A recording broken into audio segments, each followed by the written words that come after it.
Central యూనివర్సిటీలో ఎట్లా అయితే ఈ ప్రభుత్వం భూములను గుంజుకునే ప్రయత్నం చేసిందో ఇక్కడ మౌలానా ఆజాద్ యూనివర్సిటీలో కూడా అదే రకంగా భూములను లాక్కునే ప్రయత్నం చేస్తున్నది.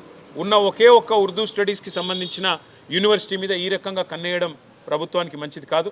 ఇండియన్ స్కూల్ ఆఫ్ బిజినెస్ కూడా ISB is a top business school in the country, దాని నుంచి కూడా నేను తీసేసుకుంటాను land. HCU one of the top most universities of the country, అక్కడి నుంచి ల్యాండ్ తీసుకుంటాను అంటే ఒక రియల్ ఎస్టేట్ బ్రోకర్ ముఖ్యమంత్రి అయితే ఎట్లా ఉంటుందో పిల్లలు చెప్తున్నమాట.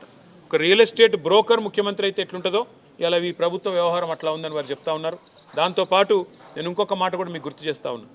రాహుల్ గాంధీ గారు 2.5 ఏళ్ల కిందట అశోక్ నగర్లో ఛాయ్ అడ్డా మీద కూర్చొని పోజులు కొట్టుకుంటూ మాట ఇచ్చిండు.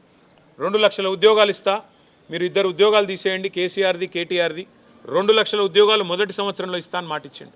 మరి నిన్న ఏం జరిగింది? నిన్న రాత్రి 2 ఏళ్ళు గడిచిపోయింది, 25 నెలలు దాటిపోయింది, ఇంతవరకు 10,000 ఉద్యోగాలు కూడా ఇవ్వలేదు. మీరు ఏమైనా నీ 2 లక్షల ఉద్యోగాలు అని చెప్పి పిల్లలు రోడ్డెక్కితే వాళ్ళని ఇష్టం వచ్చినట్టు గొడ్లను కొట్టినట్టు కొట్టి వాళ్ళని 7 పోలీస్ స్టేషన్లో నిన్న ఈ దిక్కుమాలిన ప్రభుత్వం వారిని నిర్బంధించింది.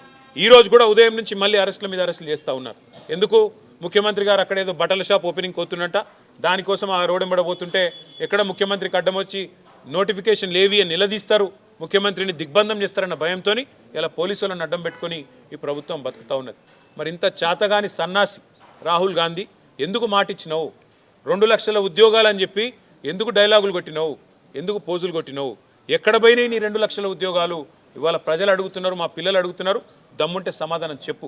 10,000 ఉద్యోగాలు ఇవ్వకుండా ఇక్కడ భూములు గుంజుకుంటావు, యూనివర్సిటీ దగ్గర ఇస్తానన్న ఉద్యోగాలు ఇవ్వవు.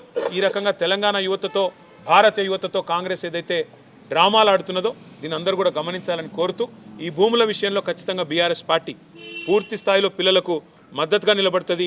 ప్రభుత్వం కనుక ఈ భూములను లాక్కునే ప్రయత్నం చేస్తే అవసరమైతే ప్రత్యక్ష పోరాటానికి కూడా పార్టీ తరఫున మేము కూడా ముందుకు పోతాం. మా స్టూడెంట్ విభాగం అధ్యక్షులు శ్రీనివాస్ యాదవ్ గారి నేతృత్వంలో, మా పార్టీ యొక్క మైనారిటీ విభాగం నేతృత్వంలో అందరం కూడా కలిసికట్టుగా ఈయన్ని ప్రతిఘటిస్తాము, అడ్డుకుంటామని చెప్పి కూడా మీకు తెలియజేస్తాం.